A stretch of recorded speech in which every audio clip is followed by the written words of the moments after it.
A 6-year-old child overdoses on opioids. Police rushed to his home in New Hampshire to revive him with Narcan.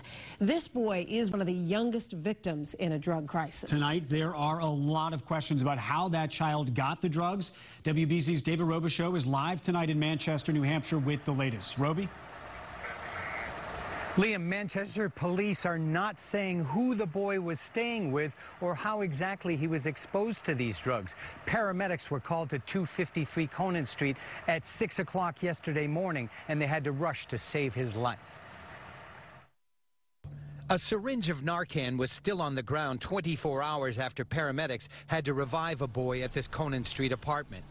I heard that a 6-year-old kid overdosed on something on the 3rd floor over there, and they had to use Narcan to revive the 6-year-old kid. Alan Pellerin is a recovering addict who lives across the street. You know, New Hampshire is one of the states that have the opioid epidemic, and it has hit this place hard.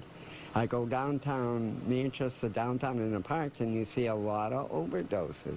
A paramedic showed us how they use Narcan nasal spray to revive someone. The drug only works with someone exposed to an opioid. Very rarely.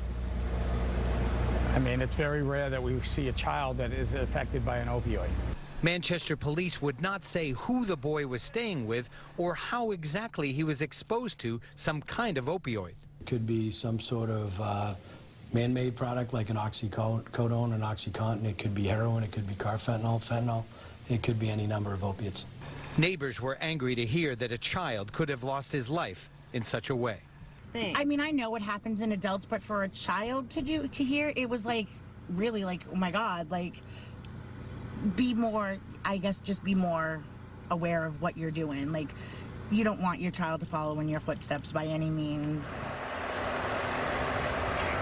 The boy is listed in stable condition at the hospital. Manchester police say it's too early in the investigation to determine whether or not there's going to be any charges filed. Now, the family lives on the 3rd floor. There was a woman on the porch. When we shouted questions to her, she yelled down, "Call my attorney." When we called that number, the attorney had no comment. When the boy is released from the hospital, we're told he'll be in the custody of a family member.